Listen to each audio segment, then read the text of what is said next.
habe diesen Kanal lange gewaltfrei lieben genannt. Und ich sage dir direkt, das war nicht gelogen, aber es war nicht ehrlich genug. Ich habe weich gesprochen, behutsam, verständnisvoll. Ich habe versucht, niemanden zu verschrecken, niemanden zu verlieren. Und weißt du, was ich damit erreicht habe? Ich habe Männer in Ruhe gelassen, wo ich sie hätte konfrontieren müssen. Ich habe Worte benutzt, die sich gut angefühlt haben, aber zu selten wehgetan. Ich habe erklärt, eingeordnet, beruhigt. Und währenddessen haben dieselben Muster weitergewirkt. Ich wollte helfen, aber die Wahrheit ist, ich wollte auch gefallen. Ich wollte verstanden werden, gemocht werden, als der Gute gelten.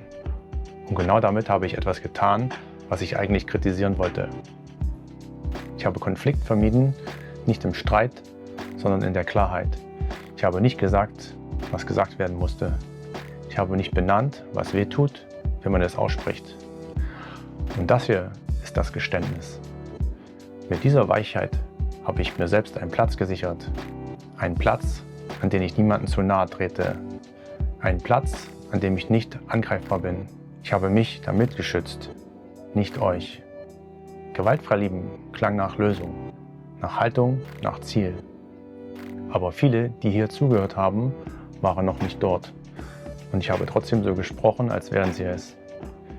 Ich habe zu früh von Liebe geredet, wo es eigentlich um Angst ging, um Kontrolle, um Schuld, um Verantwortung. Und weißt du, was das bewirkt? Männer hören zu, nicken, fühlen sich verstanden und gehen dann zurück in ihr Leben und machen genauso weiter. Das ist keine Hilfe, das ist Beruhigung. Und Beruhigung ist oft nur eine andere Form von Vermeidung. Ich habe mich hinter einem guten Namen versteckt, hinter einer richtigen Haltung, aber ich habe nicht konsequent hingeschaut. Bei mir und bei euch. Und deshalb gibt es diesen Kanal so nicht mehr. Nicht, weil der Name falsch war, sondern weil ich mich verändert habe. Ich habe gemerkt, ich kann nicht weiter über Beziehungen sprechen, ohne über Täteranteile zu reden. Über mein Schweigen, über meine Kontrolle, meine Strategien und über eure.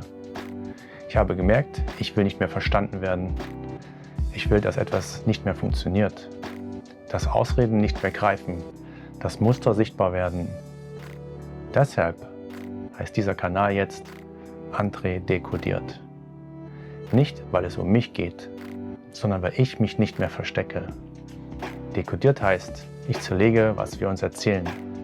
Die guten Gründe, die sauberen Erklärungen, die moralischen Schleifen. Ich spreche nicht mehr über das, was man fühlen sollte. Ich spreche über das, was man tut, wenn es eng wird.